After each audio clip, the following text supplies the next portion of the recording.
राज्य पत्रकार संघाचे कार्य कौतुकास्पद. मनोज जरांगे पाटील माझे व पत्रकार संघ यांचे दोन्हींचे कार्य सारखेच. महाराष्ट्र राज्य पत्रकार संघ पत्रकारांच्या व समाजातील उपेक्षित घटकांच्या न्याय हक्कासाठी काम करतो, तर मी व माझे सहकारी देखील मराठा समाजाच्या ज्वलंत प्रश्नांसाठी काम करीत आहोत. त्यामुळे आमच्या दोघांचेही कार्य सारखेच आहे. राज्य पत्रकार संघाचे कार्य अतिशय कौतुकास्पद असल्याचं प्रतिपादन मराठा संघर्ष योद्धा मनोज जरांगे पाटील यांनी केले. महाराष्ट्र राज्य पत्रकार संघाच्या वतीने देण्यात येणाऱ्या जीवन गौरव पुरस्कारासाठी प्रमुख अतिथी म्हणून निमंत्रणासाठी भेट दिलेल्या प्रतिनिधींशी ते बोलत होते. राज्य पत्रकार संघाचे राज्य सरचिटणीस डॉक्टर विश्वासराव आरोटे, उत्तर महाराष्ट्र सचिव डॉक्टर अनिल रहाणे, रिसोड प्रतिनिधी अशोक चोपडे, अरुण कराड आदींच्या शिष्टमंडळाने जरांगे पाटलांची भेट घेतली आहे. पत्रकार हा लोकशाहीचा चौथा स्तंभ असून त्यांनी निरपेक्षपणे बातमीदारी करावी, सर्वांना समान न्याय द्यावा अशी भूमिका त्यांनी व्यक्त केली आहे.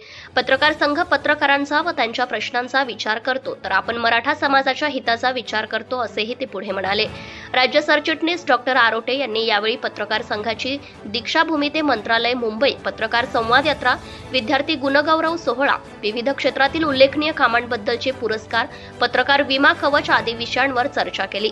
पत्रकार संघ व आनंदगड शैक्षणिक संकुलाच्या कार्यक्रमासाठी जरांगे पाटलांना निमंत्रित करण्यात आले. पत्रकार संघाच्या वतीने शाल, पुष्पगुच्छ, डायरी व घड्याळ भेट देत Jarange Patil. Subscribe now and press the bell icon. Never miss an update.